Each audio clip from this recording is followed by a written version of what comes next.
Bom, e para finalizar, os diagramas ternários, né, que são aqueles diagramas constituídos, são representações de sistemas constituídos por 3 componentes, né? Ele é uma representação bidimensional também, né, dessa variação de composição em função da temperatura. Então, vai originar, né, dentro aqui do diagrama, diferentes campos de estabilidade de diferentes fases. Então, a gente vai ter essa variação, né, de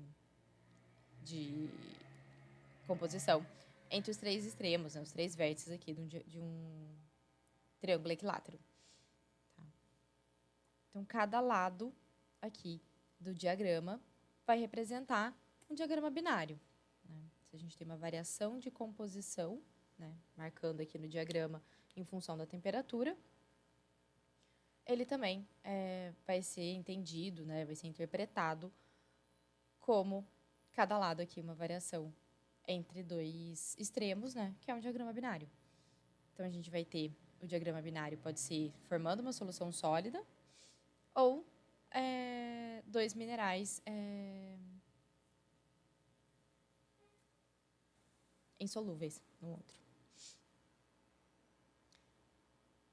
E como é uma variação de composição em função da temperatura, a gente entende que a pressão nos diagramas ternários, né, quando não indicado o contrário, é uma pressão fixa. Tá? Então, vamos olhar agora aqui para os campos de estabilidade, né, e como que vão estar distribuídos aqui os graus de liberdade das diferentes áreas do diagrama. Tá? Então, tem aqui o diagrama da forsterita, anortita, quartzo. Tá? Estava escrito aqui, eu fiquei tentando lembrar o que era Fó. Tá? Em que a gente tem aqui 4 campos de estabilidade. Né? E a gente vê que para um grau de liberdade nulo, né, ou seja, todos os parâmetros fixados, vão coexistir 4 fases em equilíbrio. Né? Como existem 3 componentes, né, vai variar aí apenas a temperatura, então N fica igual a 1 e C igual a 3. Né? A fórmula da regra de Gibbs, então, fica a fórmula das regras das fases de Gibbs. Fica, então, F mais P igual a 3 mais 1. Então, por isso que ele pode, né, ele prevê aí pela regra das fases, que pode ter até 4 fases coexistindo. Então, esse vai ser o número máximo de fases previstas que vão coexistir no equilíbrio. Tá? Não necessariamente vão ter existência de 4, né? Aqui a gente tem um ponto peritético e aqui um ponto eutético, né? Forsterita não coexistindo em estabilidade, né, com sílica. Né? Então, não existem 4 fases representadas aqui nesse diagrama. Tá? Geralmente, nos diagramas em que o líquido não estiver representado, podem ser 4 fases minerais. Né? Destaco, apesar de estar aparecendo aqui, né, ter 4 fases, elas não têm existência, tá? Nesse caso aqui, a gente tem 4 fases coexistindo, tá? Tem todos os campos de estabilidade dos minerais aqui limitados, são também campos de estabilidade do líquido, tá? Tá marcado aqui. Aqui é o campo da forsterita líquido, anortita líquido, diopsídio líquido, tá? Então, aqui a gente tem a coexistência de 4 fases, tá? O líquido, forsterita, diopsídio, anortita e os 4 minerais. Nos diagramas binários, a temperatura era representada no eixo Y. Né? Aqui, nos diagramas ternários, as temperaturas são mostradas dentro, tá? Por linhas aqui no interior do diagrama, dentro do triângulo. E essa variação de temperatura vai ser representada, então, por isotermas, tá? São essas linhas pretas que eu desenhei aqui, que são linhas de mesma temperatura, que vão representar aí temperatura de fusão para composições específicas. Isso é bem fácil de ver, né, de visualizar, de entender, quando a gente olha o diagrama ternário da composição dos feldspatos. Né? A gente vai ter aqui os 3 componentes, o ortoclásio, potássio, albita, sódio e anortita, cálcio. Né? E aqui dentro a gente tem representadas as isotermas, né? De mais alta temperatura, 900, 750, e de mais baixa temperatura, 650 graus. Tá? Então, a gente vem aqui na isoterma de mais alta temperatura, e a gente vê, né, essa maior proporção essa maior proporção da substituição iônica admitida entre esses minerais. A gente vê maior solubilidade de um e outro, tá? De um termo admitido dentro do outro. Com essa solução sólida, né, entre o potássio e o sódio, né, que geralmente é limitada, sendo completa. E aí, né, a gente vê aqui essa representação desse lado do diagrama ternário, entre o potássio e o sódio, representado como um diagrama binário com o gap a lacuna de miscibilidade, né, que eu mostrei para vocês.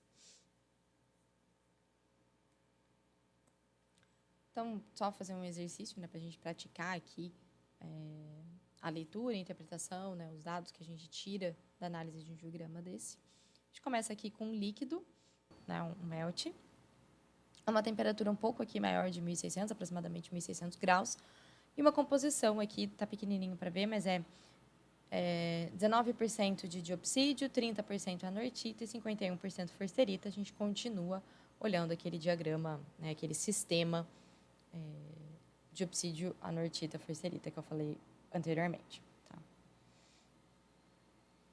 Aí, conforme a gente tem um pouquinho, né, do resfriamento aqui, né, um pouquinho mais perto da isoterma de 1.600 graus, tá? Então, toda essa região aqui, entre a linha de 1.600 e a linha de 1.700, vai gradualmente aqui aumentando, tá? De 1.600 graus a 1.700 graus. Tá? Então, a gente percebe, né, aqui é o ponto de temperatura mais baixa, 1.300, e ele aumenta 1.400, 1.500, 1.800, tá? E para cá, ele aumenta até 1.500, um pouquinho mais de 1.500. Tá? Então, aqui vai ser o ponto de menor temperatura, tá? Mas voltando aqui. Então, aqui a gente está um pouquinho mais, né, 1.600. E agora a gente começa, né, a cristalizar a forsterita. Tá? Então, agora a gente vai ter 1% de forsterita cristalizada, 99% de líquido. E a composição desse líquido que ficou aqui agora é de diopsídio 19, anortita 31 e forsterita 50. Conforme a gente avança, né, na cristalização, no resfriamento desse líquido, agora a gente já tem 21% de forsterita cristalizada e 79% de um líquido com uma composição, aí é 1.500 graus, de diopsídio 24, a gente percebe um aumento, anortita 38 e forsterita 38. Aí, quando a gente chega à temperatura aqui de 1.290, né, que entra no campo de estabilidade da forsterita, né, a gente tem aqui 43%, de estabilidade da anortita, a gente tem aqui, né, 43%, né, desse volume aqui composto por cristais de forsterita, 57% do líquido com uma composição agora de diopsídio 34, anortita 53 e forsterita 14. Então, aumentou bastante de anortita. Isso vai começar a cristalizar a anortita. Né? A gente entra aqui no campo de estabilidade, né? Aqui na linha da reação eutética. Né? Então, vai ficar 46% de forsterita. Né? A forsterita continua cristalizando. Né? Ela está aqui. Essa linha representa a estabilidade de anortita e forsterita e líquido. Né? E 8% de anortita. Conforme a gente resfriou aqui para 1.280 graus, agora a gente vai ter um líquido, né? Esse líquido que está aqui em rosinha, né? Entre os cristais, tem uma composição de diopsídio 41, anortita 49, forsterita 10. E até que a temperatura, né, resfria de tal modo que chega aqui no eutético a 1.270 graus, né? Em que tem até só um restinho, tá? Que nem ele coloca aqui o last drop, né? É só uma gotinha de líquido, né? Quase tudo já foi cristalizado. Porque, lembrem, né? Nesse diagrama não tem um campo que representa a estabilidade dos minerais abaixo da sólidos, tá? A gente está olhando acima da sólidos. Então, não vai ter um campo aqui em que líquido não vai estar estável. Por isso que ele tem que deixar aqui, tá? A última gota. Mas agora, essa última gota vai ter uma composição de diopsídio 49, anortita 44 e forsterita 0,7. Mas o que a gente tem aqui, né, é que todo o espaço, né, já foi tudo cristalizado aqui, numa proporção de 51% forsterita, 30% anortita, 19% de obsídio. Então, vejam, né, o último mineral que começou a cristalizar vai estar em menor proporção, tá? Que enquanto ele vai ocupar só os espaços intersticiais aqui, os outros, né, forsterita e anortita, já estavam crescendo livres, tinham mais espaço para crescer, tá bom? E a partir disso a gente consegue tirar informações de textura de rocha, por exemplo, né? Como eu estava falando antes, de composição desse líquido inicial, né? Conforme a gente vai fazendo esses cálculos de, se eu tenho 51% de forsterita, 30, 19, minha distribuição de terras raras está me indicando, né? Eu tenho uma medição por outros minerais dessa mesma lâmina, dessa mesma amostra, ou por dados de isótopos, por outras informações, tá? Eu tenho condições de pressão e temperatura e eu faço esses cálculos para ver, né? Fazer a reconstrução de qual era o meu líquido na minha fusão inicial, tá bom? A gente encerra aqui essa aula. Qualquer dúvida, me manda em e-mail. Ou então, a gente se vê no encontro síncrono, tá bom? Até mais.